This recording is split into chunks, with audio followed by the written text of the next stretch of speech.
ಹರೇ ರಾಮ.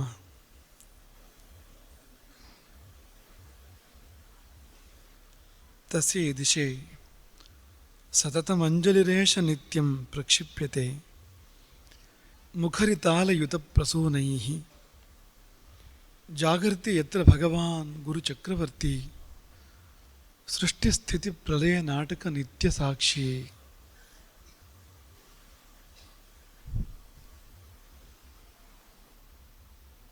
ನಮೋಸ್ತು ರಾಮಾಯ ಸಲಕ್ಷ್ಮಣಾಯ ದೇವ್ಯೈ ಚ ತಸ್ಯೈ ಜನಕಾತ್ಮಜಾಯೈ ನಮೋಸ್ತು ರುದ್ರೇಂದ್ರ ಯಮಾನಿಲೇಭ್ಯಃ ನಮೋಸ್ತು ಚಂದ್ರಾರ್ಕ ಮರುದ್ಗಣೇಭ್ಯಃ.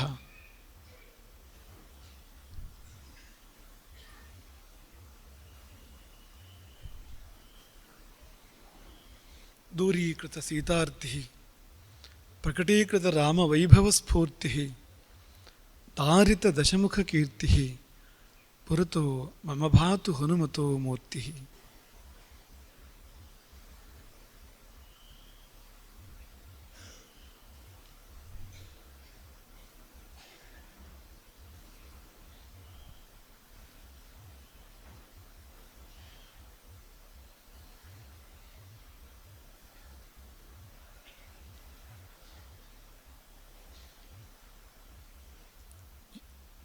ಎಲ್ಲಿಂದ ನಾವೆಲ್ಲ ಸೃಷ್ಟಿಗೊಂಡೆವೋ, ಯಾರು ನಮ್ಮ ಬದುಕನ್ನು ನಡೆಸುತ್ತಿರುವುದೋ, ಕೊನೆಗೆ ನಾವು ಹೋಗಿ ಎಲ್ಲಿ ಸೇರಬೇಕಿದೆಯೋ,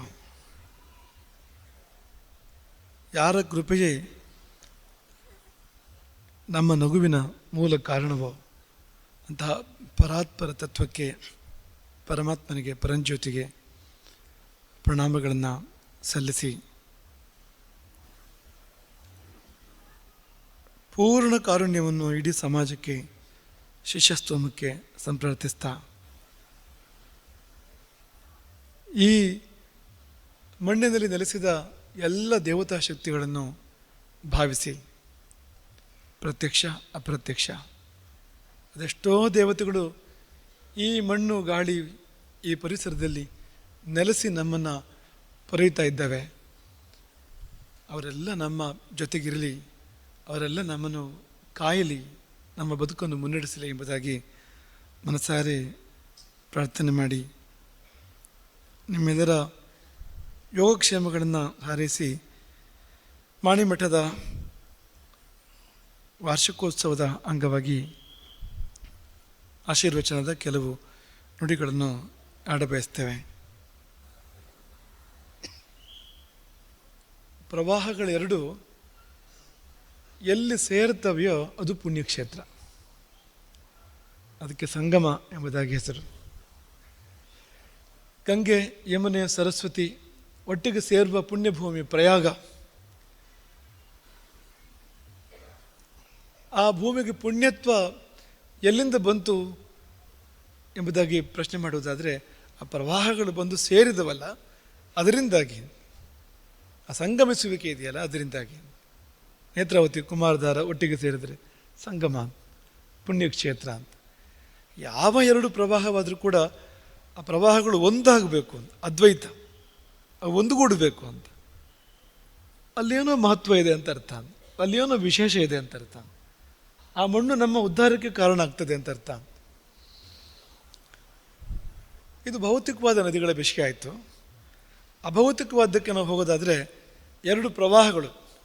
ಒಂದು ಗುರು ಪರಂಪರೆ, ಅದೊಂದು ಪ್ರವಾಹ, ಅದು ಜ್ಞಾನ ಪ್ರವಾಹ ಅಂತ ಕರೀಬೇಕಾದ್ರೆ ನೀವು ಅದನ್ನು. ಇನ್ನೊಂದು ಶಿಷ್ಯ ಪರಂಪರೆ, ಅದು ಇನ್ನೊಂದು ಪ್ರವಾಹವೇ ಹೋದದು. ಜಿಜ್ಞಾಸಾ ಪ್ರವಾಹ ಅಂತ ಕರಿಬೋದು ನೀವು ಅದನ್ನು. ಶಿಷ್ಯ ಅಂದರೆ ಜಿಜ್ಞಾಸೆ, ಗುರು ಅಂದರೆ ಜ್ಞಾನ. ಅಷ್ಟೇ ವ್ಯತ್ಯಾಸ ಇರುವಂಥದ್ದು. ಗುರುವಿಗೂ ಶಿಷ್ಯನಿಗೂ ಹೆಚ್ಚು ವ್ಯತ್ಯಾಸ ಏನೂ ಇಲ್ಲ. ಮೊದಲು ಜ್ಞಾನ ಸಿಕ್ಕಿದವನು ಗುರು, ಆಮೇಲೆ ಜ್ಞಾನ ಸಿಗಲಿಕ್ಕಿರುವವನು ಶಿಷ್ಯ ಅಂತ. ನಮ್ಮ ಉಪಾಧ್ಯಾಯರು ನಮಗಿನ್ನ ಯಾವಾಗಲೂ ಹೇಳ್ತಾಯಿದ್ರು, ಭಾರಿ ಕೆಳಗೇನಲ್ಲ ಶಿಷ್ಯರು ಅಂದ್ರೇನು, ಹಿಂದೆ ಇದ್ದಾರೆ ಅಂತ. ಆಚಾರ್ಯ ಪೂರ್ವರೂಪಂ ಅಂತೇವಾಸಿ ಉತ್ತರ ರೂಪಂ, ಅಷ್ಟೇ ವ್ಯತ್ಯಾಸ ಅಂತ. ಮೊದಲು ಯಾರು ಜ್ಞಾನಕ್ಕೆ ತಲುಪಿದನೋ ಅವನು ಗುರು, ಅವನ ಮಾರ್ಗದರ್ಶನದಲ್ಲಿ ಅವನ ಹಿಂದಿಂದ ಬಂದು ಯಾರು ಜ್ಞಾನ ಶಿಖರವನ್ನು ಏರ್ತಾನೋ ಅವನು ಶಿಷ್ಯ. ಈ ಮಾತು ಅನ್ವಯ ಆಗುವಂಥದ್ದು ಜ್ಞಾನಶೇಖರವನ್ನು ಯಾವ ಶಿಷ್ಯ ಏರ್ತಾನೋ ಅವನಿಗೆ ಮಾತ್ರ ಅನ್ವಯ ಆಗುವಂಥದ್ದು. ಶಬ್ದ ಎಲ್ಲರೂ ಶಿಷ್ಯ ಶಿಷ್ಯ ಅಂತ ಬಳಸಿದ್ರು ಕೂಡ ಯಾರು ಜ್ಞಾನವನ್ನು ಪಡೀತಾನೋ ಅಂಥವನಿಗೆ ಮಾತ್ರ ಅನ್ವಯ ಆಗ್ತದೆ ಪೂರ್ತಿಯಾಗೋದು, ಇಲ್ಲದಿದ್ದರೆ ಅನ್ವಯ ಆಗೋದಿಲ್ಲ ಈ ಮಾತು. ಹಾಗೆ ಎರಡು ಪ್ರವಾಹಗಳು ಅಂತ, ಒಂದು ಯೋಗ ಪ್ರವಾಹ, ಇನ್ನೊಂದು ಭೋಗ ಪ್ರವಾಹ ಅಂತ ಕರಿಬೋದು. ಗುರು ಎನ್ನುವಾಗ ಅದು ಯೋಗ ಪ್ರವಾಹ.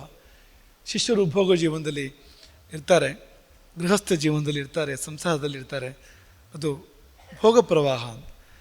ಒಂದು ಆನಂದ ಪ್ರವಾಹ, ಗುರು ಎನ್ನುವುದು ಆನಂದ ಪ್ರವಾಹ. ಶಿಷ್ಯ ಆನಂದಕ್ಕೆ ಇನ್ನೂ ತಲುಪಬೇಕಷ್ಟೇ, ಈ ಸದ್ಯ ಇರುವುದು ದುಃಖದಲ್ಲಿ. ಹಾಗೆ ದುಃಖದ ಪ್ರವಾಹ ಅದು. ಈ ಪ್ರವಾಹಗಳು ಒಟ್ಟಿಗೆ ಸೇರುವ ಸ್ಥಾನ ಇದೆಯಲ್ಲ, ಅದು ಎಂಥ ದೊಡ್ಡ ಪುಣ್ಯಕ್ಷೇತ್ರ ಆಗಿರಬೇಕು ಅಂತ. ಮಾಣಿ ಮಠದ ಬಗ್ಗೆ ನಾವು ಹೇಳ್ತಾ ಇರುವಂಥದ್ದು ಅಂತ. ಮಠ ಅಂದರೆ ಏನು?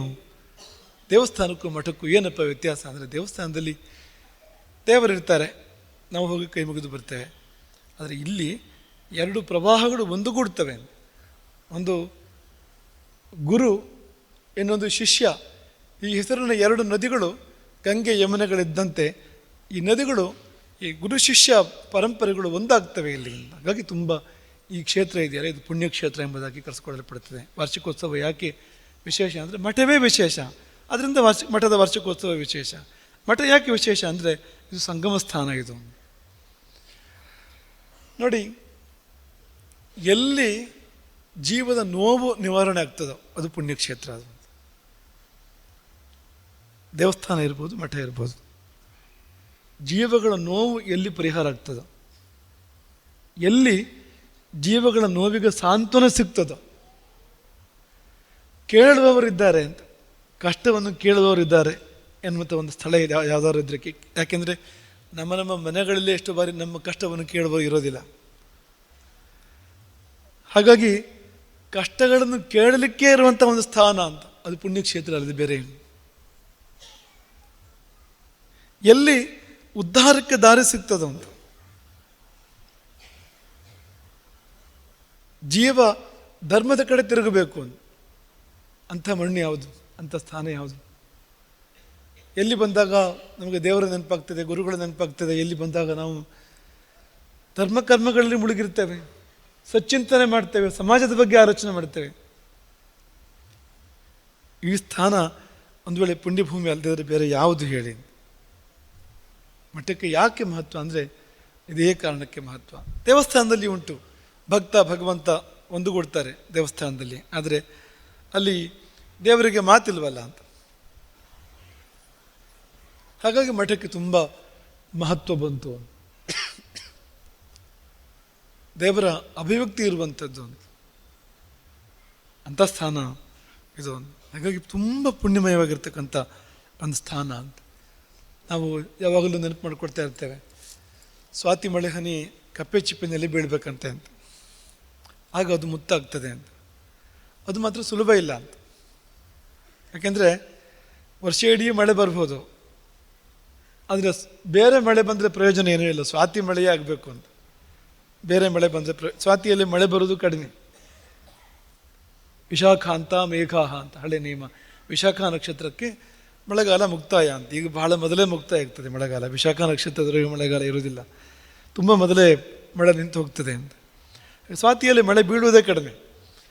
ಆ ಬಿದ್ದ ಮಳೆ ಅದರ ಒಂದು ಬಿಂದು ಕಪ್ಪೆ ಚಿಪ್ಪಿನ ಒಳಗೆ ಬೀಳಬೇಕು. ಕಪ್ಪೆ ಚಿಪ್ಪು ಮುಚ್ಚಿಕೊಂಡಿರ್ತದೆ, ಅದು ತೆರೆದಿರಬೇಕು, ಕಪ್ಪೆ ಚಿಪ್ಪು ಬಾಯಿ ತೆರೆದಿರಬೇಕು, ಅದು ಅದರೊಳಗೆ ಬೀಳಬೇಕು. ಇದು ಸುಲಭ ಇಲ್ಲ ಅಂತ, ತುಂಬ ಕಷ್ಟ ಇದೆ ಅಂತ, ಹಾಗಾಗಬೇಕು ಅಂದರೆ ಅಂತ. ಹೀಗೆ ಈ ಮಠವೂ ಕೂಡ ಈಗ ನಿಮಗೆಲ್ಲ ಇಷ್ಟೆಲ್ಲ ಮಂದಿ ಬಂದಿದ್ದೇವೆ ಗುರುಪೀಠದ ಬಳಿಯಲ್ಲಿ ಅಂತ ಅನ್ನಿಸ್ಬೋದು ನಿಮಗೆ.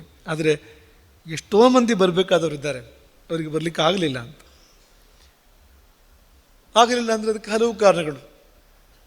ಮನಸ್ಸಿದ್ದು ಅವಕಾಶ ಇಲ್ಲದೆ ಇರ್ಬೋದು, ಅವಕಾಶ ಇದ್ದು ಮನಸ್ಸಿಲ್ಲದೆ ಇರ್ಬೋದು. ಒಂದೇ ಬಂದು ತಲುಪಲಿಲ್ಲ ಅವನು ಅಂತ, ಬರಲಿಕ್ಕೆ ಆಗಲಿಲ್ಲ ಅಂತ. ಈ ವರ್ಗ ತುಂಬ ದೊಡ್ಡದಿದೆ ಅಂತ. ಅಥವಾ ಇಲ್ಲಿ ಬರುವ ಅರ್ಹತೆ ಪಡ್ಕೊಂಡಿಲ್ಲ, ಇಲ್ಲಿ ಬರಲಿಕ್ಕೆ ಬೇಕಾಗಿರ್ತಕ್ಕಂಥ ಪುಣ್ಯವನ್ನು ಪಡ್ಕೊಂಡಿಲ್ಲ. ಕ್ರಿಮಿಕೀಟಗಳಿದ್ದಾವೆ, ಪಶು ಪಕ್ಷಿ ಪ್ರಾಣಿಗಳಿದ್ದಾವೆ, ಜಂತುಗಳಿದ್ದಾವೆ. ಹಾಗೆ ಇರುವ ಮನುಷ್ಯರು ಕೂಡ ಇದ್ದಾರೆ. ಕ್ರಿಮಿಕೀಟ ಪಶು ಪಕ್ಷಿಗಳಂತ ಏನು ವ್ಯತ್ಯಾಸ ಇಲ್ಲ.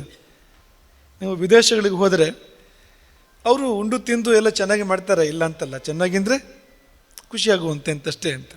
ಹೇಗೆ ಮಾಡಬೇಕು ಹಾಗೆ ಮಾಡಬೇಕು ಅಂದರೆ ಅದಕ್ಕೆ ಅಧ್ಯಯನ ಬೇಕಾಗ್ತದೆ ಅಂತ. ಊಟವನ್ನು ಮಾಡುವಂತೆ ಮಾಡಬೇಕು ಅಂದರೆ ಅದು ಮಾಡಲಿಕ್ಕೆ ಬಂದರೆ ಅವನು ಜೀವನವನ್ನು ಗೆದ್ದ ಅಂತ ಅರ್ಥ.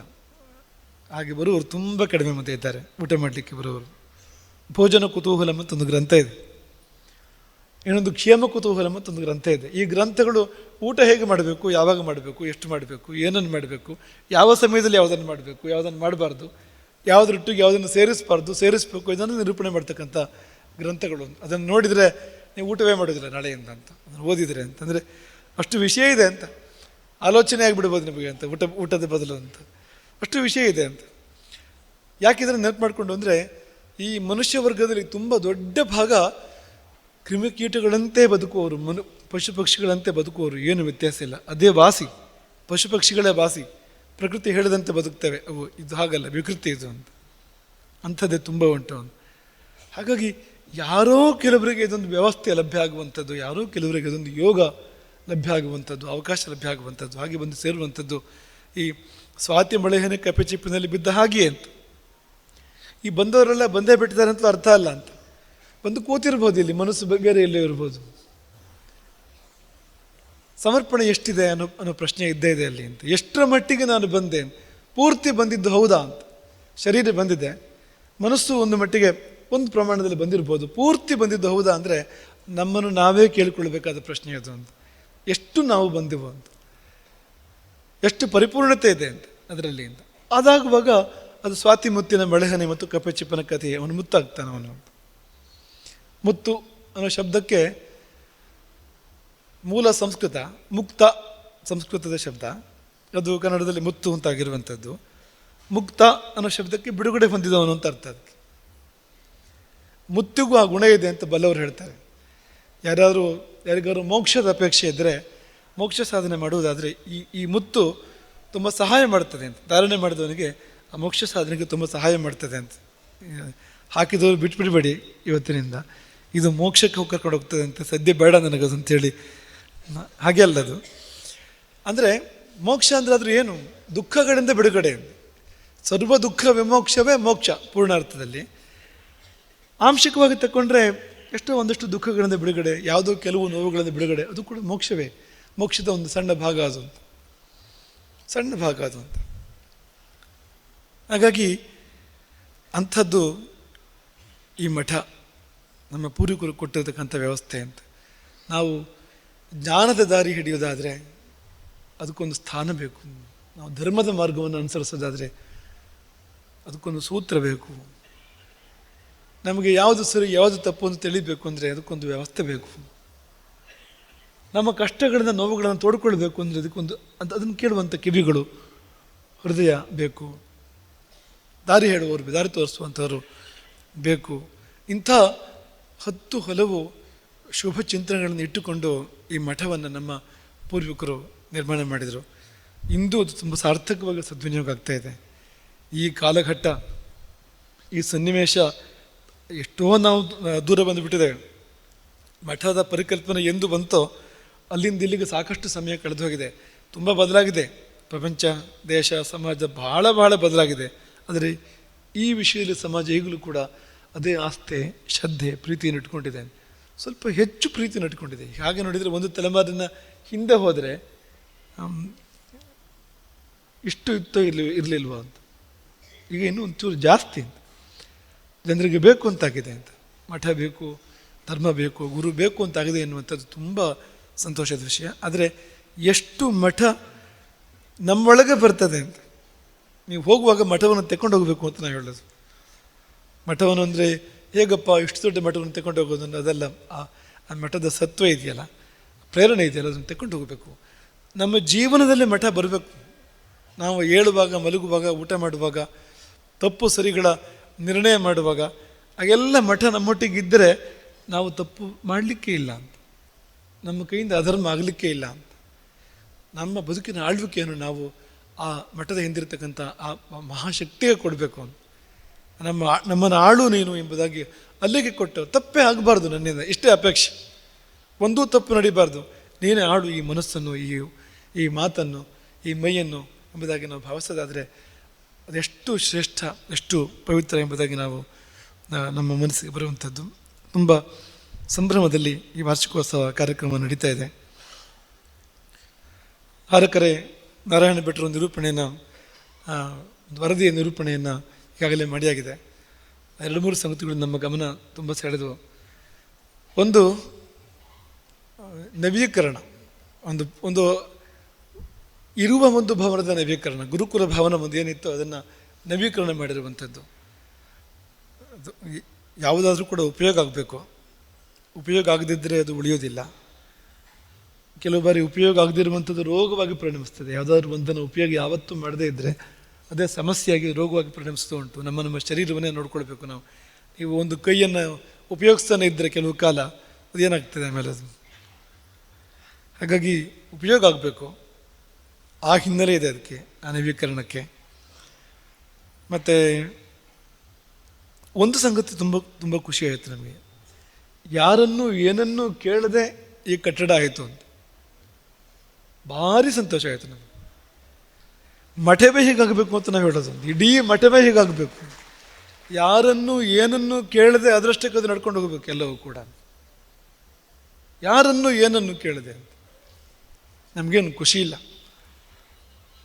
ಯಾರನ್ನಾದರೂ ಈ ಭೌತಿಕ ದ್ರವ್ಯವನ್ನು ಕೇಳುವಂಥದ್ದು ಉಂಟಲ್ಲ, ನಮಗೆ ಎಳ್ಳಷ್ಟು ಸಂತೋಷ ಇರುವಂಥದ್ದೆಲ್ಲ ಇದು, ಅದು ಅದರಷ್ಟಕ್ಕೆ ನಡಿಬೇಕು. ಯಾವಾಗ ಈ ಕಾಲ ಬರುವಂಥದ್ದು ಅಂದರೆ ಸ್ವಪ್ರೇರಣೆ ಬರಬೇಕು ಶಿಷ್ಯರಿಗೆ, ಸ್ವಯಂ ಪ್ರೇರಣೆ ಅಂತ. ತನ್ನ ಕರ್ತವ್ಯ ಏನು ಅಂತ ತಾನೇ ಗೊತ್ತಾಗಬೇಕು ಅಂತ. ಅದು ಶಿಷ್ಯತ್ವ ತುಟ್ಟ ತುದಿಯನ್ನು ಮುಟ್ಟುವಂಥ, ಉತ್ತುಂಗವನ್ನು ಮುಟ್ಟುವಂಥ ಕಾಲ ಅದು ಅಂತ. ನನ್ನ ಕರ್ತವ್ಯವನ್ನು ಶಿಷ್ಯ ಆಗಿ ಅಂತ ನನಗೇ ತಾನಾಗೆ ಗೊತ್ತಾಗೋದಾದರೆ ಮತ್ತು ಯಾರಿಗೆ ಏನು ಹೇಳಬೇಕಾಗಿಲ್ಲ, ಕೇಳಬೇಕಾಗಿಲ್ಲ ಅಂತ. ಆದರೆ ನಮಗಂತೂ ಹಾಗಿರಬೇಕು ಅಂತಲೇ ಅನ್ನಿಸುವಂಥದ್ದು. ಯಾರಿಗೆ ಯೋಗ ಉಂಟೋ ಅವನು ಸಮರ್ಪಣೆ ಮಾಡ್ತಾನೆ, ಯಾರಿಗೆ ಪುಣ್ಯ ಉಂಟೋ ಅವನು ಸಮರ್ಪಣೆ ಮಾಡ್ತಾನೆ. ಸಮರ್ಪಣೆ ಮಾಡಿದವನು ದೊಡ್ಡವನು ಅಂತಲ್ಲ,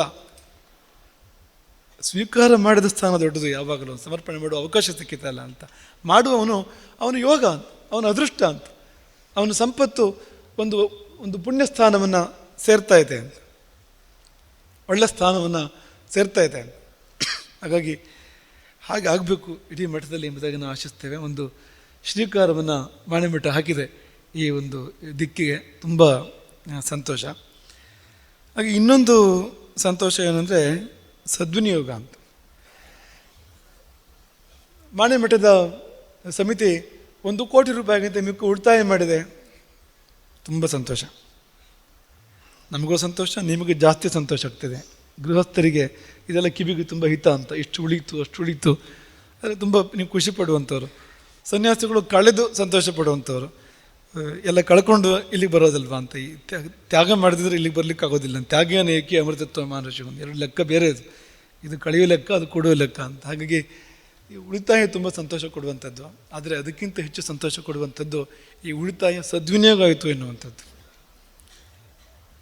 1 ಕೋಟಿ ರೂಪಾಯಿಗಿಂತ ಹೆಚ್ಚು ಉಳಿದಿದೆ ಎಂಬುದು ತುಂಬ ಸಂತೋಷ. ಹೆಚ್ಚಿನ ಸಂತೋಷ ಇಷ್ಟೂ ಮೊತ್ತ ಸದ್ವಿನಿಯೋಗ ಆಯಿತು ಅಂತ. ಯಾವುದು ಸದ್ವಿನಿಯೋಗ ಆಯಿತು ಅದು ನಿಜವಾಗಿ ಉಳಿಯಿತು. ಇನ್ನೊಂದು ಸರಿ ಹೇಳ್ತೇವೆ, ಯಾವುದು ಸದ್ವಿನಿಯೋಗ ಆಯಿತೋ ಅದು ನಿಜವಾಗಿ ಉಳಿಯಿತು ಅಂತ. ಉಳಿದಿದ್ದು ಉಳಿಕೆ ಅಲ್ಲ, ಉಳಿದ ಯಾವ ದ್ರವ್ಯ ಸದ್ವಿನಿಯೋಗ ಆಯಿತೋ ಅದು ಮಾತ್ರ ನಿಜವಾದ ಉಳಿಕೆ ಅಂತ. ಅದು ನಮಗೆ ಇಲ್ಲಿಗೂ ಅಲ್ಲಿಗೂ ಸಲ್ಲುವಂಥದ್ದು ಅಂತ, ಎಲ್ಲಿಗೂ ಸಲ್ಲುವಂಥದ್ದು, ಸಮಯಕ್ಕೆ ನಮ್ಮನ್ನು ಕಾಯುವಂಥದ್ದು ಅಂತ, ಪುಣ್ಯರೂಪವಾಗಿ ನಿಂತು ಅಂತ. ಹಾಗಾಗಿ ತುಂಬ ನಮಗೆ ಆ ಸದ್ವಿನಿಯೋಗದ ಕುರಿತಾಗಿ ಸಂತೋಷ ಇದೆ. ಇನ್ನು ವೇದ ಪಾಠಶಾಲೆಯ ಬಗ್ಗೆ ಈಗಾಗಲೇ ಪ್ರಸ್ತಾಪ ಬಂದಿದೆ, ನಾವು ಒಂದು ಸೂಚನೆ ಕೊಟ್ಟಿದ್ದೇವೆ. ಅದಕ್ಕೊಂದು ತೀರ್ಮಾನ ತೆಕ್ಕೊಳ್ಳಿ ಅಂತ. ವೇದ ಪಾಠಶಾಲೆಯನ್ನು ನಾವು ನಡೆಸ್ತೇವೆ ಇಲ್ಲಿ ಅಥವಾ ಇಲ್ಲ ಅಂತ. ನಡೆಸೋದಾದರೆ ಅದಕ್ಕಿರುವಂಥ ಉಪಕ್ರಮಗಳನ್ನು ತಗೊಳ್ಬೇಕು. ಸಮರ್ಥ ಗುರು ಬೇಕು ಒಬ್ಬರು, ಅದಕ್ಕೆ ಉಳಿದಿದ್ದು ತಾನಾಗಿ ಆಗ್ತದೆ ಅಂತ. ಸಮರ್ಥ ಗುರು ಒಬ್ಬರು ಬಂದು ನಿಂತರೆ ಶಿಷ್ಯರು ತಾನಾಗಿ ಬರ್ತಾರೆ. ಹಾಗೆ ಆ ತೀರ್ಮಾನವನ್ನು ನಾರಾಯಣ ಭಟ್ರು ಈಗಾಗಲೇ ಹೇಳಿದ ಹಾಗೆ ನಮ್ಮ ಇಲ್ಲಿಯ ವೈದಿಕ ವೃಂದ, ಧರ್ಮಕರ್ಮ ವಿಭಾಗ ಮುಖ್ಯವಾಗಿ ಕುಳಿತು, ಯಾಕೆಂದರೆ ನಮ್ಮಲ್ಲಿ ಬೇರೆ ಕಡೆ ವ್ಯವಸ್ಥೆಗಳಿದೆ, ಇಲ್ಲ ಅಂತ ಇಲ್ಲ, ಅದನ್ನೇ ಬಲಪಡಿಸೋ ಚಿಂತನೆಯನ್ನು ಮಾಡ್ಬೋದು. ಅಲ್ಲ, ಇಲ್ಲಿ ನಾವು ಅದಕ್ಕೋಸ್ಕರ ಆ ಮಠ ಅನೇಕ ವರ್ಷದಿಂದ ನಡ್ಕೊಂಡು ಬಂದಿರತಕ್ಕಂಥದ್ದು ಭಾವನಾತ್ಮಕತೆ ಇದೆ ಜನರಲ್ಲಿ, ಮಾಡಲೂಬಹುದು. ಮಾಡಿದರೆ ಸರಿಯಾಗಿ ಮಾಡಬೇಕು, ಅದನ್ನು ಚೆನ್ನಾಗಿ ಮಾಡಬೇಕು ಅದನ್ನು. ಆದರೆ ನೆನಗುದಿಯಲ್ಲಿ ವಿಷಯವನ್ನು ಕಾಯಮಾಗಿ ಇಡಲಿಕ್ಕಿಲ್ಲ. ಉಂಟೋ ಇಲ್ವೋ ಅದಕ್ಕೊಂದು ಪೂರ್ಣ ವಿರಾಮವನ್ನು ಹಾಕಬೇಕಾಗ್ತದೆ. ಮಾಡ್ತೇವೋ ಮಾಡೋದಿಲ್ವೋ ಅಂತ ಆ ತೀರ್ಮಾನವನ್ನು ನಮ್ಮ ವೈದಿಕ ಸ್ತೋಮ ವೈದಿಕ ವೃಂದ ಕುಳಿತು ಆದಷ್ಟು ಬೇಗ ಮಾಡಿ ನಮ್ಮ ಮುಂದೆ ಅದನ್ನು ತರಬೇಕು ಆ ಪ್ರಸ್ತಾಪವನ್ನು ಎಂಬುದಾಗಿ ಅಪೇಕ್ಷೆ ಪಡ್ತೇವೆ. ಇಲ್ಲದಿದ್ದರೆ ನಮ್ಮ ಜನರಿಗೆ ನೆನಪಾಗ್ತದೆ. ಅದು ಯಾವಾಗ ನೆನಪಾಗ್ತದೆ ಅಂದರೆ 25 ರೂಪಾಯಿಯನ್ನು ಇಡುವಾಗ ನೆನಪಾಗ್ತದೆ ಅದು ಅಂತ. ಏನಾಗ್ತಾ ಉಂಟು ಪಾಠಶಾಲೆ ಮಠದಲ್ಲಿ ಅಂತ ನೆನಪಾಗ್ತದೆ ಕೂಡಲೇ ಅಂತ. 25 ರೂಪಾಯಿಗಾಗಿ ನೀವು ಮಾತು ಕೇಳೋದು ಬೇಡ ಅಂತ ನಾನು ಹೇಳೋದು ಅಂತ. ತೀರ್ಮಾನ ಮಾಡಿ ಅಂತ ನಾನು ನಡೆಸ್ತೇವೆ ಅಥವಾ ಇಲ್ಲ ಅಂತ ತೀರ್ಮಾನ ಮಾಡಿ ಅದಕ್ಕೆ ತಕ್ಕಂತೆ ನಾವು ಮುಂದುವರಿಬೇಕು ಎಂಬುದಾಗಿ ಅಪೇಕ್ಷೆ. ಮತ್ತು ಸಮಾಜವು ಕೂಡ ಈ ದಿಕ್ಕಿನಲ್ಲಿ ನಾವು ಮುಂದುವರಿಬೇಕು. ನಮ್ಮ ಪರಂಪರೆ ಇದು ಅಂತ. ನಮಗೆ ಯಾವುದು ಸಹಜ ಅಂದರೆ ನಮಗೆ ವೇದ ಸಹಜ ಅಂತ. ವೇದ ಮೂಲವಾದ ವಿದ್ಯೆಗಳು ಸಹಜ. ನಮ್ಮ ರಕ್ತದಲ್ಲಿ ಯಾವುದಿದೆ, ನಮ್ಮ ಆತ್ಮದಲ್ಲಿ ಯಾವುದಿದೆ, ನಮ್ಮ ಪರಂಪರೆ ಸಹಸ್ರ ವರ್ಷಗಳಲ್ಲಿ ಯಾವುದನ್ನು ಒಳಗಿಟ್ಟುಕೊಂಡು ಬಂದಿದೆ ಅಂದರೆ ವೇದವನ್ನು. ಗೋತ್ರ ಯಾವುದು ನಮ್ಮದೆಲ್ಲ ನೆನಪು ಮಾಡಿಕೊಳ್ಳಿ ಒಂದು ಸರ್ತಿ ಅಂತ. ಮತ್ತೆಲ್ಲ ಆಮೇಲೆ ಬಂದಿರುವಂಥದ್ದು ಅಂತ. ಅಡಿಕೆ ಹೌದು ಅಲ್ಲ ಅಂತಲ್ಲ, ಆದರೆ ಅಡಿಕೆ 1000 ವರ್ಷದಿಂದ ಬಂದಿರುವಂಥದ್ದಲ್ಲ, ಕೆಲವು ಶತಮಾನದಿಂದ ಬಂದಿರುವಂಥದ್ದು. ಅಂಥ ಪರಿಸ್ಥಿತಿ ನಮಗೆ ಬಂದಾಗ ಬಂದಿರುವಂಥದ್ದು. ಕೃಷಿಯನ್ನು ನಾವು ಆಶ್ರಯಿಸಬೇಕಾದ ಪ್ರಮೇಯ ಬಂದಾಗ ಅದು ಬಂದಿರುವಂಥದ್ದು ಅಂತ. ಒಳ್ಳೆಯ ವಸ್ತು. ಅಡಿಕೆ ಬಗ್ಗೆ ನಾವು ಹಗುರಾಗಿ ಮಾತಾಡಲಿಕ್ಕೆ ಖಂಡಿತವಾಗಿಯೂ ಇಲ್ಲ. ಶಾಸ್ತ್ರ ಕೂಡ ಅಡಿಕೆಯನ್ನು ಮಂಗಲ ಅಂತ ಹೇಳ್ತದೆ. ಇವತ್ತು ಆಧುನಿಕ ಸಮಾಜ ಅಡಿಕೆಯನ್ನು ಬೇರೆ ದೃಷ್ಟಿಯಿಂದ ನೋಡ್ತಾ ಇದೆ. ಆದರೆ ಪರಂಪರೆ ಹಾಗೆ ಅಲ್ಲ. ಪರಂಪರೆ ಅಡಿಕೆಯನ್ನು ಮಂಗಲ ಅಂತ ಹೇಳುವಂಥದ್ದು. ಅಡಿಕೆಯ ಮರ ಕೂಡ ಅದು ಮಂಗಲ ವೃಕ್ಷ ಅದು ಅಂತ, ತುಂಬ ಶುಭ ವೃಕ್ಷ ಅದು ಅಂತ. ಹಾಗಾಗಿ ನಮ್ಮ ದೇವರ ಪೂಜೆ ಅದಿಲ್ಲದೆ ಪೂರ್ತಿ ಆಗೋದೇ ಇಲ್ಲ. ಅಡಿಕೆ ಇಲ್ಲದೆ ದೇವರ ಪೂಜೆ ಪೂರ್ತಿ ಆಗೋದಿಲ್ಲ. ನೋಡಿ, ತಾಂಬೂಲ ನಿವೇದನೆ ಮಾಡಬೇಕು ಅಂತ. ತಾಂಬೂಲಕ್ಕೂ ಈಗ ಅಪಖ್ಯಾತಿ ಬಂದಿದೆ ಈಗ. ಯಾಕೆಂದರೆ ತಾಂಬೂಲಕ್ಕೆ ಬೇರೆ ಸಹವಾಸ ಆಗಿದೆ. ತಾಂಬೂಲಕ್ಕೆ ತಂಬಾಕಿನ ಸಹವಾಸ ಯಾವಾಗಾಯಿತು ಅಲ್ಲಿಂದ ಅದು ಪಂಕ್ತಿ ಬಾಹ್ಯ ಆಗಲಿಕ್ಕೆ ಆರಂಭ ಆಯಿತು. ಅದಕ್ಕೆ ಅಪಪ್ರತೆ ಬಂತು, ಕೆಟ್ಟ ಹೆಸರು ಬಂತು. ಸಹವಾಸ ದೋಷಕ್ಕೆ ನೀವು ಬೇರೆ ಉದಾಹರಣೆ ಕೊಡೋದೇ ಬೇಡ, ಇದೇ ಉದಾಹರಣೆ ಸಾಕು ಅಂತ. ಸಹವಾಸದಿಂದ ಏನಾಗ್ತದೆ ಅಂದರೆ, ಒಂದು ಕಾಲದಲ್ಲಿ ಪೂಜೆಗೆ ಸಲ್ಲುವಂಥ ತಾಂಬೂಲ ಒಂದು ಕಾಲದಲ್ಲಿ ಗೃಹಸ್ಥ ಕಡ್ಡಾಯವಾಗಿ ಉಪಯೋಗಿಸಬೇಕಾಗಿರುವಂಥದ್ದು. ಬೆಳಗ್ಗೆ ಮೊದಲು ತಾಂಬೂಲ ಚರ್ವಣೆ ಮಾಡಬೇಕು ಅಂತ ಶಾಸ್ತ್ರ ಹೇಳ್ತದೆ.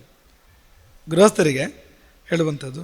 ಪ್ರಾತಃ ಕಾಲದಲ್ಲಿ ತಾಂಬೂಲ ಹೇಳಿದೆ. ಊಟಕ್ಕಿಂತ ಮೊದಲು ಪ್ರಾತಃ ಕಾಲದಲ್ಲಿ ತಾಂಬೂಲವನ್ನು ಹೇಳುವಂಥದ್ದು ಗ್ರಂಥದಲ್ಲಿ ಉಲ್ಲೇಖಗಳಿದ್ದಾವೆ. ಊಟ ಆದ ಮೇಲೆ ಕಡ್ಡಾಯ.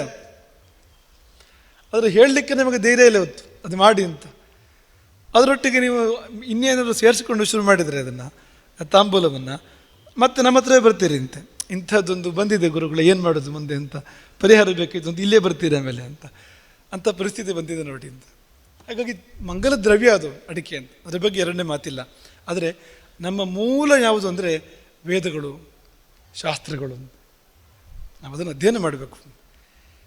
ಏನೇ ಆಗಿರೋ ನೀನು ಆದರೆ ನಿನಗೆ ವೇದ ಗೊತ್ತಿರಬೇಕು, ಶಾಸ್ತ್ರ ಗೊತ್ತಿರಬೇಕು. ಒಂದಿಷ್ಟಾದರೂ ಕೂಡ ಸ್ವಲ್ಪವಾದರೂ ಗೊತ್ತಿಲ್ಲದೆ ಇದ್ದರೆ ನೀನು ನಿನ್ನ ಪೂರ್ವಿಕರಿಗೆ ಉತ್ತರಾಧಿಕಾರಿ ಅಲ್ಲ ಅಂತ. ತಂದೆಗೆ ಮಗ ಆಗಬೇಡ್ವಾ, ಅಜ್ಜನಿಗೆ ಪುಳ್ಳಿ ಆಗಬೇಡ್ವಾ, ಮೊಮ್ಮಗ ಆಗಿರಬೇಡ್ವಾ ಅಂತ. ಹಾಗೆ ಈ ಪರಂಪರೆಯ ಉತ್ತರಾಧಿಕಾರಿ ಆಗಬೇಕಾದ್ರೆ ಒಂದು ಮಂತ್ರವೂ ಬರದೇ ಇದ್ದರೆ, ಒಂದಿಷ್ಟು ಶಾಸ್ತ್ರದ ಜ್ಞಾನ ಇಲ್ಲದೇ ಇದ್ದರೆ ನಾವು ನಮ್ಮ ಪೂರ್ವಿಕರಿಗೆ ತಕ್ಕವರಾಗಲಿಲ್ಲ ಅಂತ. ಒಂದಿಷ್ಟಾದರೂ ಬೇಕು ಅಧ್ಯಯನ ಅಂತ, ಬೇಕೇ ಬೇಕು. ಏನೇ ಆಗಿರು ಏನೇ ಮಾಡು, ಇದನ್ನು ಬಿಡಬಾರ್ದು ಯಾವುದೇ ಕಾರಣಕ್ಕೂ ಅಂತ. ಹಾಗಾಗಿ ಈ ಗುರುಕುಲಗಳು, ಪಾಠಶಾಲೆಗಳು ಇಂಥ ಸ್ಥಿತಿಗೆ ಹೋಗಬಾರ್ದು, ಹೀಗಾಗಬಾರ್ದು. ಈಗ ನೋಡಿ, ವೇದಾಧ್ಯಯನ ಯಾರಾದರೂ ಶುಲ್ಕ ಕೊಟ್ಟು ಮಾಡ್ತಾರೆ ವೇದಾಧ್ಯಯನವನ್ನು? ಪಾಠಶಾಲೆಗಳಿದ್ದಾವೆ, ಗುರುಕುಲಗಳಿದ್ದಾವೆ. ಇಲ್ಲಿ ಯಾರು ಒಂದು ಶುಲ್ಕ ಕೊಟ್ಟು ವೇದ ಕಲಿಯುವ ಪಾಠಶಾಲೆ ತೋರಿಸಿ ನೀವು. ಶುಲ್ಕವ ಬರುವವರು ಬರಲಿಕ್ಕಿಲ್ಲ ಅಂತ ಉತ್ತರ ಬರ್ತದೆ ಕೂಡಲಿಕ್ಕೆ ಅಂತ. ಯಾಕೆಂದರೆ ನಾವು ಅಪೇಕ್ಷೆ ಪಟ್ಟಿದ್ರೆ, ಸಮಾಜ ಅಪೇಕ್ಷೆ ಪಟ್ಟಿದ್ರೆ ಹಾಗೆ ಆಗ್ತಾ ಇತ್ತದು. ತ್ಯಾಗ ಮಾಡಲಿ ಜನ ಅದನ್ನು ಕಲಿಲಿಕ್ಕೆ ಸಿದ್ಧ ಆಗ್ತಾ ಇದ್ರು ಅಂತ. ಆದರೆ ಈಗ ಆ ಪರಿಸ್ಥಿತಿ ಇಲ್ಲ ಅಂತ. ಏನು ಯಾವುದಕ್ಕೂ ಆಗದೆ ಇದ್ದರೆ ಮತ್ತೆ ವೇದ ಅಂತ, ಬೇರೆ ಯಾವುದು ಬರದೇ ಇದ್ದರೆ ಅವನಿಗೆ, ಅಂದರೆ ಯಾವುದು ಪೂರ್ತಿ ತಿರಸ್ಕೃತ ಸಮಾಜದಿಂದ, ಅವನು ಮಂತ್ರ ಕಲೀಲಿಕ್ಕೆ ಹೋಗಲಿ ಅವನು ಅಂತ. ಹೇಗೆ ನಮ್ಮ ಪರಂಪರೆ ಮುಂದುವರಿತದೆ ಅಂತ. ಈಗ ಸ್ವಲ್ಪ ಬದಲಾವಣೆ ಇದೆ, ಒಂಚೂರು ಬದಲಾವಣೆ ಇದೆ ಈಗ, ಆದರೆ ಇನ್ನೂ ಬದಲಾಗಬೇಕು. ನಾವು ನಮ್ಮ ಪರಂಪರೆಯನ್ನು ಬಿಡಬಾರ್ದು. ಬಿಟ್ಟರೆ ಏನಾಗ್ತದೆ ಅಂದರೆ ನಾವು ನಾವಾಗಿ ಉಳಿಯೋದಿಲ್ಲ ಅಂತ. ನಾವು ಇನ್ನೇನು ಆಗಿಬಿಡ್ತೇವೆ, ನಮ್ಮ ತನ ನಮ್ಮಲ್ಲಿ ಉಳಿಯೋದಿಲ್ಲ ಅಂತ.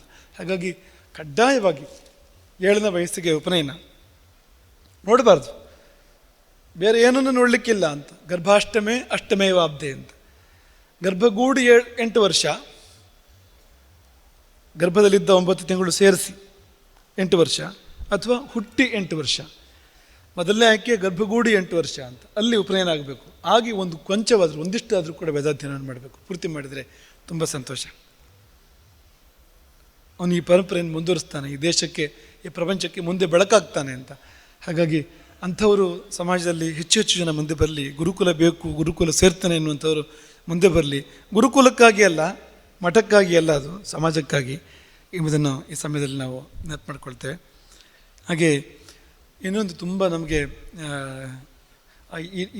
ಇದೇ ಸಮಯದಲ್ಲಿ ಇನ್ನೊಂದು ಮಾತನ್ನು ಹೇಳಲಿಕ್ಕೆ ನಮಗೆ ಅಪೇಕ್ಷೆ ಪಡ್ತೇವೆ. ನಾರಾಯಣ ಭಟ್ರು ವರದಿ ಓದಿ ಇಲ್ಲಿ ಬಂದು ಏನು ಉಳಿತು ಅದೆಲ್ಲ ಸಂಸ್ಥಾನಕ್ಕೆ ಸಮರ್ಪಣೆ, ಎಲ್ಲ ನಿಂಗಳದ್ದೇ. ನಾವು ತಿರುಗಿ ಅದನ್ನು ಹೇಳಿದ್ವಿ, ಎಲ್ಲ ನಿಂಗಳದ್ದೇ ಅಂತ. ನಮ್ಮ ಮನಸ್ಸು ಅದುವೆ ಅಂತ, ಎಲ್ಲ ನಿಮ್ಮದೇ ಅಂತ, ಪೂರ್ತಿ ನಿಮ್ಮದೇ ಅಂತ. ಅದು ಹೇಗೆ ಹೇಳ್ತೀರಿ ಅಂತ ಕೇಳಿದ್ರೆ, ನೀವು ಬಂದು ಕಾಣಿಕೆ ಆಗ್ತೀರಲ್ಲ ಇಲ್ಲಿ ಬಂದು, ಅದನ್ನ ಯಾರು ತಗೊಂಡು ಹೋಗ್ತಾರೆ ಕಾಣಿಕೆಯನ್ನು? ನಾವೇನು ತಗೊಂಡು ಹೋಗೋದಿಲ್ಲ, ನಿಮ್ಮ ಪೈಕಿಯಲ್ಲಿ ಯಾರು ತಗೊಂಡು ಹೋಗ್ತಾರೆ. ನಿಮ್ಮ ಪೈಕಿಯಲ್ಲಿ ಇಲ್ಲಿರುವಂಥವ್ರು ಸಮಾಜದ ಮಧ್ಯದಿಂದ ಸಮಾಜದ ಪ್ರತಿನಿಧಿಗಳಾಗಿ ಪರಿವಾರದ ರೂಪದಲ್ಲಿಯೋ ಇನ್ನೊಂದು ರೂಪದಲ್ಲಿಯೋ ಪಕ್ಕದಲ್ಲಿರುವವರು ತಗೊಂಡು ಹೋಗ್ತಾರೆ. ತಗೊಂಡು ಎಲ್ಲಿ ಹೋಗ್ತದೆ ಅದು ಅಂದರೆ ಯಾವುದೋ ಒಂದು ವಿತ್ತ ಸಂಸ್ಥೆಗೆ ಹೋಗ್ತದೆ ಅದು. ಅದರ ನಂತರ ಆಮೇಲೆ ಏನಾಗ್ತದೆ ಅಂದರೆ ಸಮಾಜಕ್ಕೆ ಉಪಯೋಗ ಆಗ್ತದೆ. ಅದು 1 ರೂಪಾಯಿ ಬಿಡದೆ ಸಮಾಜಕ್ಕೆ ಉಪಯೋಗ ಆಗ್ತದೆ ಅಂತ. ಎಲ್ಲ ನಿಮ್ಮದೇ, ಪೂರ್ತಿ ನಿಮ್ಮದೇ ಅಂತ. ಹಾಗಾಗಿ ಮಠಕ್ಕೆ ಕೊಟ್ಟೆ ಎನ್ನುವ ಭಾವ ಬೇಡ. ನಿಮಗೇ ನೀವು ಕೊಟ್ಟುಕೊಂಡಿದ್ದು ಹೊರತು ಮಠಕ್ಕೆ ಕೊಟ್ಟಿದ್ದಲ್ಲ. ಅದು ಸಮಷ್ಟಿ ಪ್ರಜ್ಞೆ, ಅದು ಸಮಾಜಕ್ಕೆ ಕೊಟ್ಟಿರುವಂಥದ್ದು. ಇದೊಂದು ಮುಟ್ಲಿಕ್ಕೆ ಇಲ್ಲಲ್ಲ, ನಾವು ದ್ರವ್ಯವನ್ನು ಮುಟ್ಲಿಕ್ಕೆ ಇಲ್ಲ. ಪೂರ್ತಿ ಸಂಪೂರ್ಣವಾಗಿ ನಮ್ಮ ಭಾವ ಅಂತೂ ಸಾಧ್ಯ ಆದಷ್ಟು ಎಲ್ಲ ರೀತಿಯಿಂದ ಶಿಷ್ಯರೇ ನಡೆಸಬೇಕು. ಅದನ್ನು ಪಾರದರ್ಶಕವಾಗಿರಬೇಕು, ಶಿಷ್ಯರೇ ನಡೆಸಬೇಕು ಎನ್ನುವಂಥದ್ದೇ ನಮ್ಮ ಆಲೋಚನೆ ಇರುವಂಥದ್ದು ಅಂತ. ಹಾಗಾಗಿ ಸಮಾಜಕ್ಕೆ ಆ ಭಾವ ಬರಬೇಕು ಎಂಬುದಾಗಿ ಈ ಸಮಯದಲ್ಲಿ ನೆನಪು ಮಾಡಿಕೊಂಡು, ಇನ್ನೊಂದು ಅಂದರೆ ಈ ಕಳೆದ ಕೆಲವು ಸಮಯದಿಂದ ಒಂದು ವಿಶೇಷ ಅದೇನೆಂದರೆ ಧರ್ಮಾಚರಣೆ, ಅದು ಮಠಕ್ಕಾಗಿ ಧರ್ಮಾಚರಣೆ ಅಂತ ತುಂಬ ಆಗ್ತಾಯಿದೆ. ಇದು ಗುರುಪೀಠಕ್ಕಾಗಿ ವೇದಪಾರಾಯಣ, ಗುರುಪೀಠಕ್ಕಾಗಿ ಜಪಗಳು, ಹವನಗಳು ತುಂಬ ನಡೀತಾ ಇದೆ ಅಂತ. ಇಡೀ ಶಿಷ್ಯವರ್ಗ ಭಾಗಿಯಾಗ್ತಾ ಇದೆ ಇದರಲ್ಲಿ.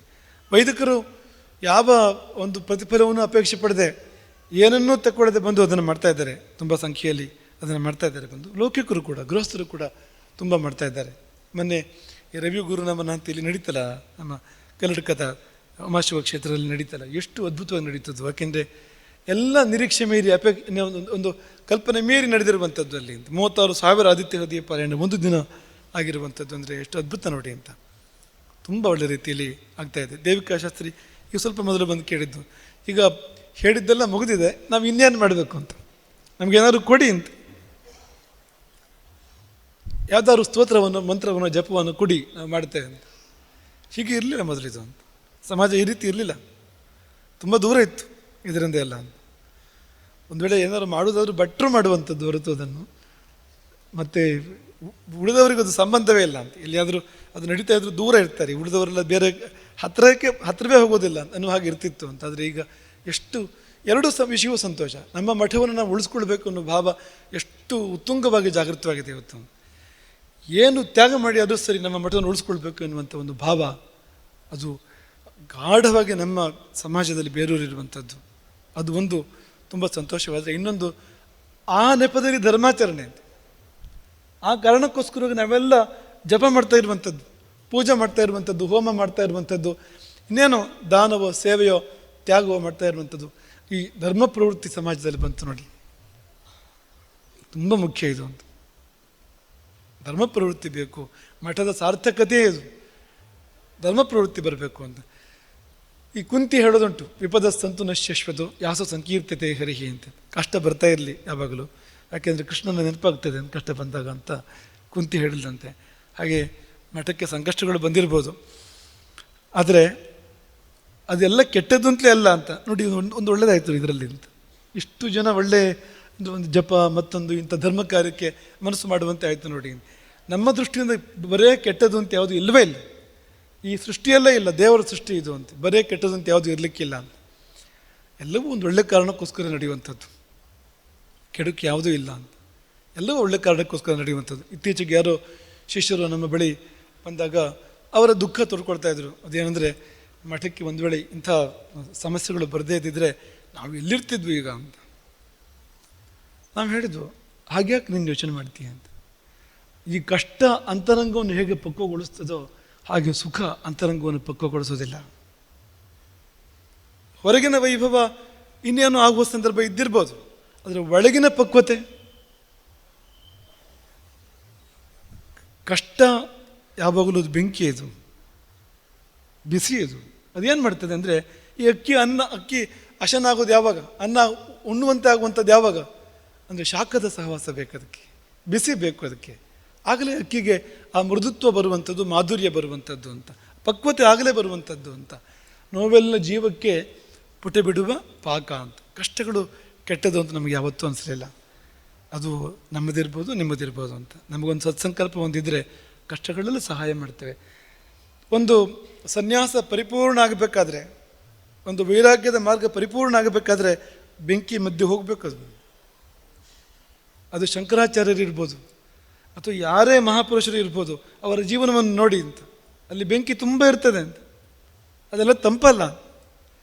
ಅಥವಾ ರಾಮನಂಥ ಮಹಾಪುರುಷ ಬಂದರೆ ಜೀವನ ಹೇಗಿರ್ತದೆ ಅಂತ, ಅದು ತುಂಬ ಕಠಿಣವಾದ ಜೀವನ, ಎಣಿಸಲಿಕ್ಕೂ ಕೂಡ ಸಾಧ್ಯ ಇಲ್ಲ ಅಂತ. ಅದೆಲ್ಲ ಕೆಟ್ಟದಲ್ಲ ಅಂತ, ಅದರೆಲ್ಲ ತುಂಬ ಶುಭ ಇದೆ ಅಂತ.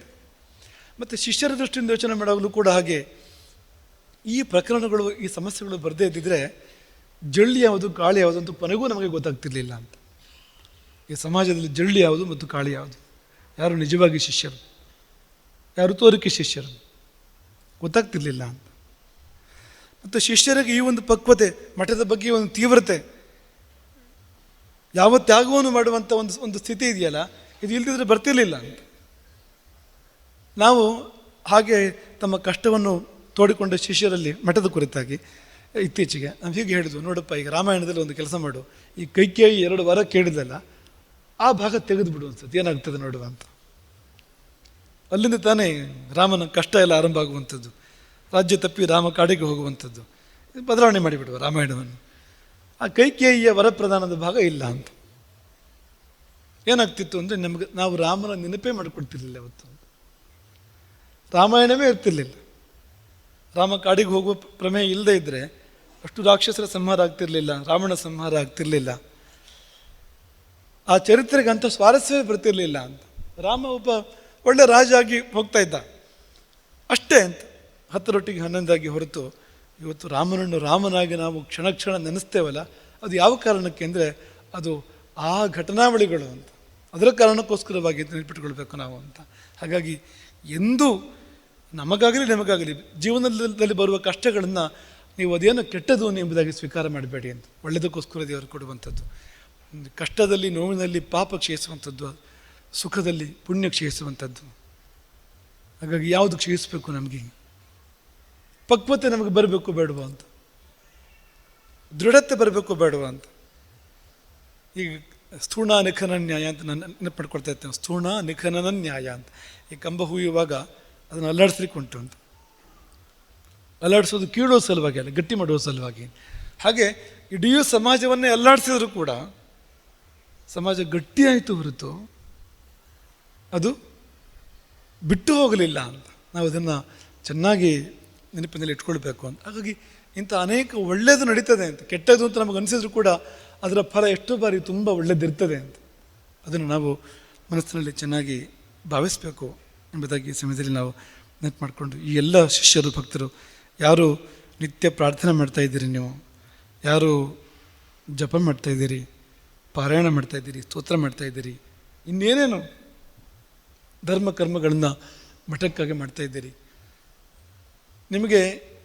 ನಿಮಗಾಗಿ ನೀವು ಈ ಕಾರ್ಯಗಳನ್ನು ಮಾಡಿದರೆ ಏನು ಫಲ ಬರ್ತಾ ಇತ್ತೋ ಅದಕ್ಕಿಂತ ದೊಡ್ಡ ಫಲ ನಿಮಗೆ ಬರ್ತದೆ. ಧರ್ಮೋ ರಕ್ಷತೆ ರಕ್ಷಿತ ಅಂತ ಹೇಳ್ತಾರಲ್ಲ, ಯಾರು ಮಠದ ರಕ್ಷೆಯನ್ನು ಬಯಸ್ತಾನೋ ಅವನ ರಕ್ಷೆ ತಾನಾಗಿ ಆಗ್ತದೆ ಅಂತ. ಅವನ ರಕ್ಷಣೆ ರಾಮನೇ ಮಾಡ್ತಾನೆ, ರಾಮದೇವರಿಂದಲೇ ಆಗ್ತದೆ ಎಂಬುದನ್ನು ಈ ಸಮಯದಲ್ಲಿ ನಾವು ಭಾವಿಸ್ತೇವೆ. ಪ್ರಧಾನ ದೇವರಿಗೆ ರುದ್ರಾಭಿಷೇಕ ನೆರವೇರಿದೆ, ನವಕ ಕಲಶಾಭಿಷೇಕ ನೆರವೇರಿದೆ, ಕಲ್ಪೋಕ್ತ ಪೂಜೆ ಆಗಿದೆ. ಗಣಪತಿ, ಆಂಜನೇಯ, ಅಶ್ವತ್ಥ, ನಾಗ ಸನ್ನಿಧಿಗಳಲ್ಲಿ ಕಲ್ಪೋಕ್ತ ಪೂಜೆ ಆಗಿದೆ. ಗಣಪತಿ ಹವನ ನಡೆದಿದೆ, ರಾಮತಾರಕ ಹವನ, ಆಂಜನೇಯ ಹವನ ನಡೆದಿದೆ. ಪ್ರತಿದಿನ ದೇವರಿಗೆ ಕರಕಾಭಿಷೇಕ ನಡೀತಾ ಇದೆ, ಸ್ವರ್ಣಾಭಿಷೇಕ ಪ್ರತಿನಿತ್ಯವೂ ಕೂಡ ನಡೀತಾ ಇದೆ. ಅದು ಅದು ಅದು ಕೂಡ ಇದೇ ಒಂದು ಸಂಕಲ್ಪ ಇದೆ ಅಂತ ಅನ್ನೋದನ್ನು ನಮ್ಗೆ ಈಗಲೇ ಕೇಳಿದ್ರು ಅದು ಸರಿಯಾಗಿ ಅದನ್ನು.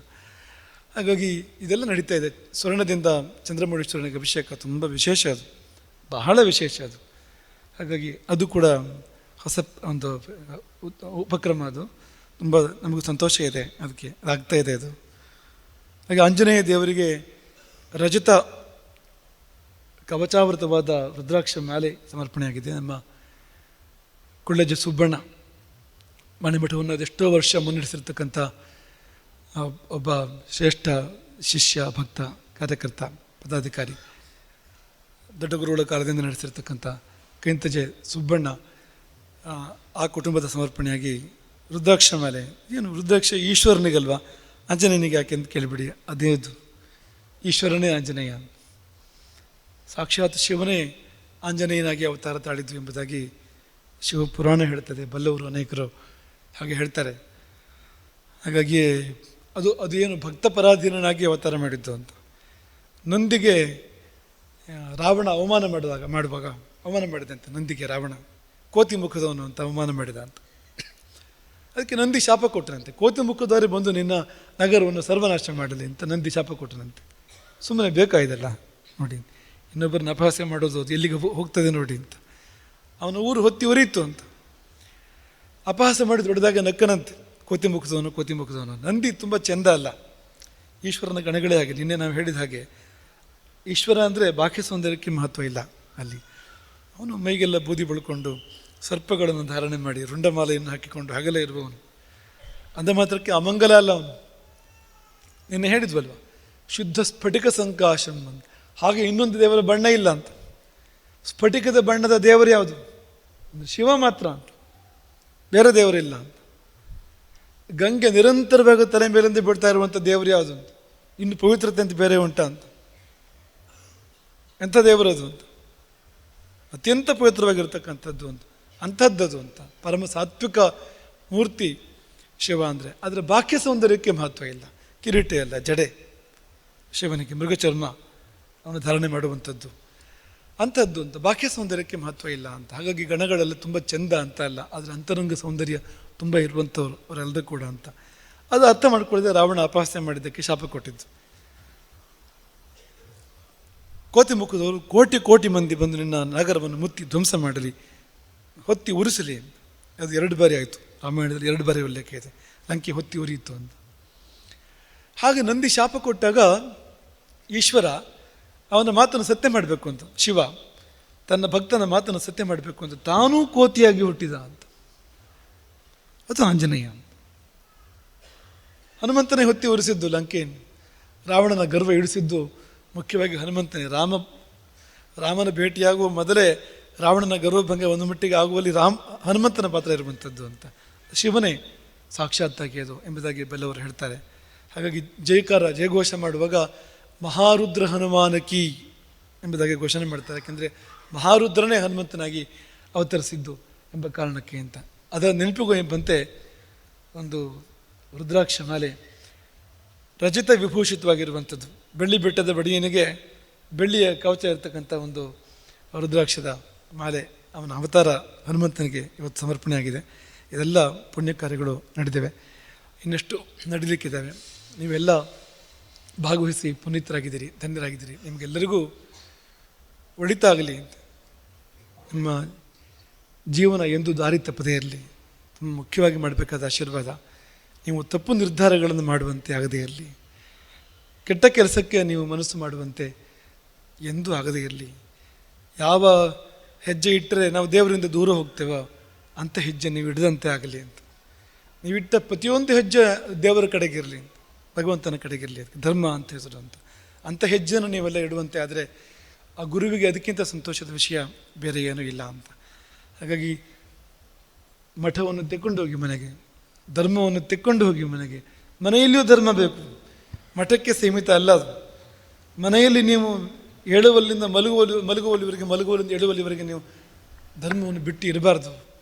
ಧರ್ಮಾಚರಣೆಯನ್ನು ಮಾಡಬೇಕು ಪೂರ್ತಿಯಾಗಿ ಅಂತ. ಯಾಕೆಂದರೆ ಅದೇ ನಮ್ಮನ್ನು ಉಳಿಸುವಂಥದ್ದು, ಅದೇ ನಮ್ಮನ್ನು ಬೆಳೆಸುವಂಥದ್ದು ಅಂತ. ಹಾಗಾಗಿ ಧರ್ಮ ನಿಮ್ಮ ಜೊತೆಯಲ್ಲಿರಲಿ, ನೀವು ಧರ್ಮದ ಜೊತೆಯಲ್ಲಿ ಇರುವಂತಾಗಲಿ ಎಂಬುದಾಗಿ ಈ ಸಮಯದಲ್ಲಿ ನಾವು ಹಾರೈಸ್ತೇವೆ. ಪೂಜೆಯು ನೆರವೇರಿದೆ, ಅಂದರೆ ಅಡಿಕೆಯ ಧಾನ್ಯ ಪೂಜೆ ನೆರವೇರಿದೆ. ಆಶೀರ್ವಾದ ಅಡಿಕೆ ಅದು ಬೆಳೆ ಮತ್ತು ಬೆಲೆ ಎರಡೂ ವರ್ಧಿಸಬೇಕು ಅಂತ. ಬೆಳೆಗೂ ತೊಂದರೆ ಇದೆ, ರೋಗ ಬಾಧೆ ಇದೆ, ಹೊಸ ರೋಗಗಳು ಬರ್ತಾ ಇದ್ದಾವೆ. ಹಾಗೆ ಬೆಳೆಗಷ್ಟೆಲ್ಲ ತೊಂದರೆ ಇಲ್ಲದಿದ್ರೂ ಕೂಡ ಬೆಳೆಗೆ ತುಂಬ ತೊಂದರೆ ಆಗುವಂಥದ್ದು. ಹಾಗಾಗಿ ಆ ಬೆಲೆ ಎರಡೂ ಅನುಕೂಲ ಆಗಲಿ, ಮತ್ತು ಎರಡೂ ಅನುಕೂಲ ಆದಾಗ ಬುದ್ಧಿ ಸರಿ ಇರಲಿ ಅಂತ ತುಂಬ ಮುಖ್ಯವಾದ. ಈ ಬೆಲೆ ಎರಡೂ ಅನುಕೂಲ ಆಗಿ ಹೋದರೆ ಬುದ್ಧಿ ಕೆಡ್ತದೆ ಆಮೇಲೆ ಅಂತ. ಆ ಸಮೃದ್ಧಿಯ ಜೊತೆಗೆ ಸದ್ಬುದ್ಧಿಯು ಕೂಡ ನಮಗೆ ದೇವರು ಕೊಡಬೇಕು ಅದನ್ನು ಅಂತ. ಹಾಗೆ ಈ ಸಮಯದಲ್ಲಿ ನಾವು ಆಶೀರ್ವಾದವನ್ನು ಮಾಡ್ತಾ ನಿಮ್ಮೆಲ್ಲರೂ ಪ್ರೀತಿಯಿಂದ ಹರಿಸ್ತೇವೆ. ಮಂತ್ರಾಕ್ಷತೆ ಕಾರ್ಯಕ್ರಮ ಇದೆ ಇನ್ನು ಮುಂದಕ್ಕೆ.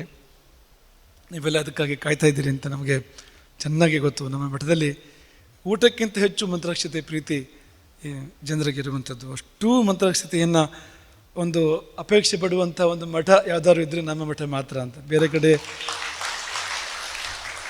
ಹೀಗೆ ಮಂತ್ರಾಕ್ಷತೆ ಬಯಸಲಿಕ್ಕೂ ಇಲ್ಲ, ಹಾಗೆ ಕೊಡಲಿಕ್ಕೂ ಇಲ್ಲ ಅಂತ ಮಂತ್ರಾಕ್ಷತೆಯನ್ನು ಅಂತ. ಬೇರೆ ಮಠಗಳಲ್ಲಿ ಒಂದು ಪ್ರೀತಿಯಿಂದ ಮಂತ್ರಾಕ್ಷತೆ ಕೊಡೋದು ಇನ್ನೂ ಹಾಗೆ ವ್ಯವಸ್ಥೆ ಇರೋದಿಲ್ಲ ಅಂತ. ತೆಕ್ಕೊಳ್ಳುವ ಅಪೇಕ್ಷೆ ಕೂಡ ಈ ರೀತಿ ಇರೋದಿಲ್ಲ ಅಂತ. ಇಲ್ಲಿ ಮಾತ್ರ ಅದರ ಅಪೇಕ್ಷೆ ತುಂಗ ಅಂತ, ಮಂತ್ರಾಕ್ಷತೆಯ ಅಪೇಕ್ಷೆ. ಹಾಗೆ ಈಗ ಇಲ್ಲಿ ದೂರವಾಣಿ ಕರೆಗಳು ನಡೀತಾ ಇರ್ತವೆ. ಈಗ ಮಂತ್ರಾಕ್ಷತೆ ಶುರುವಾಯ್ತಾ ಅಂತ ನಮ್ಗೆ ಗೊತ್ತಾಗ್ತದೆ ನಮಗದು ಅಂತ. ಈಗ ನಾವಿಲ್ಲಿ ಬರುವ ಮೊದಲು ಒಂದು ವಿಷಯಕ್ಕೆ ದೂರವಾಣಿ ಕರೆ ಬರ್ತಾ ಇರ್ತದೆ. ಯಾವುದು ಮಂತ್ರಾಕ್ಷತೆ ಯಾವತ್ತು ಅಂತ ಒಂದು ನಡೀತಾ ಇರ್ತದೆ. ಆ ದಿನ ಬಂದಾಗ ಮಂತ್ರಾಕ್ಷತೆ ಶುರುವಾಯ್ತಾ ಅಂತ, ಅಂದರೆ ಶುರುವಾಗಿದ್ದನ್ನು ಕೇಳಿಕೊಂಡು ಬರೋರಿದ್ದಾರೆ ಅಂತ. ತುಂಬ ಮಂದಿ ಮಂತ್ರಾಕ್ಷತೆ ಪ್ರಾರಂಭ ಆಗಿದ್ದನ್ನು ಎಷ್ಟೊತ್ತಿಗೆ ಅಂತ ಕೇಳಿ ಬರುವಂಥದ್ದು ಒಂದಾಯಿತು, ಅದು ಮೊದಲೇ ಬರುವಂಥದ್ದು. ಪ್ರಾರಂಭ ಆಗಿದ್ದನ್ನು ತಿಳ್ಕೊಂಡು ಬರುವಂಥವ್ರು ಅಂಥವ್ರಿದ್ದಾರೆ ನಮ್ಮಲ್ಲಿ ಅಂತ. ಅದು ಎಂಥ ಮಂತ್ರಾಕ್ಷತೆಯ ಜಾದು, ಎಂಥ ಪವಾಡ ಉಂಟು ಅಂತ ನಿಮಗೇ ಗೊತ್ತದು ಅಂತ, ನಮಗೇನೋ ಗೊತ್ತಿಲ್ಲ ಅಂತ. ಪ್ರಾರಂಭ ಆಗಿದ್ದನ್ನು ಕೇಳಿ ಬರ್ತಾರೆ. ಅದು ಯಾಕೆ ಅದನ್ನು ಹೇಳಿದ್ರು ಅಂದರೆ ಅವರಿಗೆ ಮಂತ್ರಾಕ್ಷತೆಯೇ ಬೇಕು ಅಂತ, ಬೇರೆ ಏನೂ ಬೇಡ ಅವ್ರಿಗೆ, ಬೇರೆ ಯಾವುದು ಬೇಡ. ಇನ್ನು ಬೇರೆ 100 ಕಾರ್ಯಕ್ರಮ ಆಗ್ತದೆ ಇಲ್ಲಿ, ಯಾವ ಅಪೇಕ್ಷೆಯೂ ಇಲ್ಲ ಅಂತ. ಅದು ಒಂದನ್ನು ತಗೊಂಡು ಹೋಗ್ತಾರೆ ಬಂದವರು ಮಂತ್ರಾಕ್ಷತೆಯನ್ನು ಅಂತ. ಇಂಥದ್ದೊಂದು ವರ್ಗ ಉಂಟು ನಮ್ಮಲ್ಲಿ ನೋಡಿ ಅಂತ. ಈಗ ಎಷ್ಟು ಮಂದಿಗೆ ಬರ್ತಾ ಉಂಟು ಇಲ್ಲಿ. ಒಬ್ಬರು ಆಡಳಿತ ಸಮಿತಿ ಸದಸ್ಯರೊಬ್ಬರು ಹೇಳಿದ್ರು, ಇವತ್ತು ನಾನು ಇದು ಮುಟ್ಟುವುದಿಲ್ಲ, ದೂರವಾಣಿ ಮುಟ್ಟುವುದಿಲ್ಲ ಇವತ್ತು ನಾನು ತೆಗೆಯುವುದು. ಯಾಕೆ ಅಂದರೆ ಇದೇ ಬರುವುದು ಬರೀ ಅಂತ, ಮಂತ್ರಾಕ್ಷತೆ ಎಷ್ಟೊತ್ತಿಗೆ ಅಂತ ಅದನ್ನೇ ಕೇಳೋದು ಜನಗಳು ಅದನ್ನೇ ಹೇಳ್ತಾ ಇರಬೇಕು ನಾನು ಯಾವಾಗಲೂ ಅಂತ. ಹಾಗೆ ಅಷ್ಟು ಪ್ರೀತಿಯಿಂದ ನೀವು ಮಂತ್ರಾಕ್ಷತೆಯನ್ನು ಸ್ವೀಕಾರ ಮಾಡ್ತೀರಿ. ತುಂಬ ಸಂತೋಷ. ಅದು ಆ ಫಲ ಕೊಡ್ತದೆ ನಿಮಗೆ. ಕೊಟ್ಟ ಕಾರಣ ನೀವು ಹಾಗೆ ಮಾಡುವಂಥದ್ದು. ಇಲ್ಲಿದ್ರೆ ಯಾಕೆ ಹಾಗೆ ಮಾಡ್ತೀರಿ ನೀವು? ಅಂಥದ್ದು ನಿಮಗೆ ಜೀವನದಲ್ಲಿ ಅನುಭವಕ್ಕೆ ಬಂದಿರ್ತದೆ ಅಂತ. ಬಾರದಿದ್ದರೆ ಯಾಕೆ ಸುಮ್ಮನೆ ಜನ ಹಾಗೆ ಮಾಡಲಿಕ್ಕಿಲ್ಲ ಅಂತ. ಇದನ್ನು ತಯಾರಿ ಮಾಡಲಿಕ್ಕೆ ಏನು ಕಷ್ಟ ಇಲ್ಲ, ದೊಡ್ಡ ರಹಸ್ಯ ಏನೂ ಇಲ್ಲ. ನಿಮ್ಮ ಮನೆಯಲ್ಲಿ ನೀವು ತಯಾರಿ ಮಾಡ್ಬೋದು ಅಂತ. ಆದರೆ ಇಲ್ಲಿಂದಲೇ ಬೇಕು ಅಂತ ಬರುವಾಗ ಕಾರಣ ಇದೆ ಅದಕ್ಕೆ ಅಂತ, ಅನುಭವ ಇದೆ ಅದರ ಹಿಂದೆ ಅಂತ ನಾವು ಚೆನ್ನಾಗಿ ಬಲ್ಲೆವು ಅಂತ. ಹಾಗೆ ಅದಕ್ಕೋಸ್ಕರ ತುಂಬ ಬೇಗ ಹೊರಗೆ ಬರುವ ಪ್ರಯತ್ನ ಮಾಡಿದ್ರು ನಾವು. ಮಂತ್ರಾಕ್ಷತೆ ತುಂಬ ಸಮಾಧಾನದಲ್ಲಿ ಆಗಬೇಕು, ಎಲ್ಲರಿಗೂ ಸಿಗಬೇಕು ಅನ್ನೋ ಕಾರಣಕ್ಕೆ 1-1.5 ಗಂಟೆಯಷ್ಟು ಬೇಗ ನಾವು ಹೊರಗೆ ಇವತ್ತು ಬಂದಿರುವಂಥದ್ದು. ಸಮಾಧಾನದಲ್ಲಿ ಮಂತ್ರಾಕ್ಷತೆ ಸ್ವೀಕಾರ ಮಾಡಿ, ಮತ್ತು ಕೊನೆ ಪಕ್ಷ ಕೇವಲ ಮಂತ್ರಾಕ್ಷತೆ ಒಂದು ಸಿಕ್ಕಿದ್ರೆ ಸಾಕು ಎನ್ನುವಂಥವ್ರು ಮೊದಲು ಬಂದು ತಗೊಂಡು ಹೋಗುವಂತೆ ಮಾಡಿ. ನಮಗೇನೋ ಹೇಳಲಿಕ್ಕುಂಟು ಅಂದರೆ ನಾವು ಕೊನೆಯಲ್ಲಿ ಬರೋಣ ಅಂತ. ಯಾಕೆಂದರೆ ಕೇವಲ ಅಷ್ಟೇ ಸಾಕು ಎನ್ನುವರು ಅದನ್ನು ಪಡ್ಕೊಂಡು ಅವರ ಮುಂದಿನ ಕಾರ್ಯಕ್ಕೆ ಅವರು ಮುಂದುವರಿಸುವಂತೆ ಆಗಲಿ ಎಂಬ ಕಾರಣಕ್ಕೆ ನಮಗೇನು ರಿಯಾಯಿತಿ ಇಲ್ಲ. ನಾವು ಪೂರ್ತಿ ಇದ್ದೇವೆ ನಿಮ್ಮೊಟ್ಟಿಗೆ. ನಮ್ಮ ಸಮಯ ಉಳಿಸಿ ನಿಮ್ಮನ್ನೇನು ಕೇಳ್ತಾ ಇರಲಿಲ್ಲ ನಾವು. ಆದರೆ ಯಾರಿಗಾದರೂ ಅಷ್ಟೇ ಸಾಕು ಅಂತ ಇದ್ದರೆ, ಅವರಿಗೇನು ಬೇರೆ ಅಪೇಕ್ಷೆ ಇಲ್ಲ ಅಂತ, ಮಂತ್ರಾಕ್ಷತೆ ಒಂದು ಸಿಕ್ಕಿದ್ರೆ ಸಾಕು ಅಂತಿದ್ದರೆ ಮೊದಲು ಅವರು ಬಂದು ಮಂತ್ರಾಕ್ಷತೆಯನ್ನು ತಗೊಂಡು ಹೋಗಲಿ. ಒಂದು ಶಬ್ದ ಬೇಕು ಎನ್ನುವಂಥವ್ರು ಹಿಂದಿನಿಂದ ಬರುವಂತೆ ಆದರೆ ತುಂಬ ತೃಪ್ತಿ ಅಂತ. ಹಾಗಾಗಿ ಈ 2 ಇವತ್ತು ವಿಶೇಷ, ಒಟ್ಟಿಗೆ 2 ನಡೀತದೆ ಅಂತ. ಒಂದು ಬೆಂದ ಅಕ್ಕಿ, ಇನ್ನೊಂದು ಬೇಯದ ಅಕ್ಕಿ ಅಂತ. 2 ಒಟ್ಟಿಗೆ ಊಟವು ಕೆಳಗೆ ನಡೀತಾ ಇರ್ತದೆ. ಅದು ಬೆಂದ ಅಕ್ಕಿ. ಇದು ಬೇಯದ ಅಕ್ಕಿ ಮಂತ್ರಾಕ್ಷತೆ. ಈ ಬೇಯದ ಅಕ್ಕಿಗೆ ಇದು ಜಾಸ್ತಿ ಅಪೇಕ್ಷೆ ಜಾಸ್ತಿ ಅದರ ಬಗ್ಗೆ ಅಂತ. ಸಾಲು ನಿಂತು ಕಷ್ಟಪಟ್ಟು ಬಂದು ಅದಕ್ಕೂ ಸಾಲು ನಿಲ್ತಾರೆ, ಆಚೆದಕ್ಕೂ ಇಲ್ಲ ಅಂತಿಲ್ಲ. ಆದರೆ ಇದಕ್ಕೆ ನಿಂತ ಹಾಗೆ ಅಲ್ಲ, ಈ ಭಕ್ತಿ ಶ್ರದ್ಧೆ ಭಾವ ತುಂಬಿ ಅಲ್ಲ ಅದು ಅಂತ. ಹಾಗಾಗಿ ಇದು ಬೇಯದಕ್ಕೆ ಮಾತ್ರ ಅಲ್ಲ, ನೀವು ಬೇಯದಂತೆ ಮಾಡುವ ಅಕ್ಕಿ ಇದು ಅಂತ. ಜೀವನದಲ್ಲಿ ನೀವು ಬೇಯದಂತೆ ಮಾಡ್ತಕ್ಕಂಥ, ಜೀವನದಲ್ಲಿ ನೋಯದಂತೆ ಮಾಡ್ತಕ್ಕಂಥ ಅಕ್ಕಿ ಅದು ಅಂತ. ಮುಂದೆ ಅದನ್ನು ಪಡ್ಕೊಂಡು ಆ ಬಂಗಾರದ ಅಕ್ಕಿ ನಿಮ್ಮ ಬದುಕನ್ನು ಬಂಗಾರ ಮಾಡುವಂತೆ ಆಗಲಿ, ನಿಮಗೆಲ್ಲರಿಗೂ ಶ್ರೇಯಸ್ಸಾಗಲಿ ಎಂಬುದಾಗಿ ಅರ್ಪಣೆ ಆಗ್ತದೆ. ಹರೇ ರಾಮ. श्रीमद् जगद्गुरु शंकराचार्य श्रीमद् भागवेश्वर भारती स्वामी महाराज की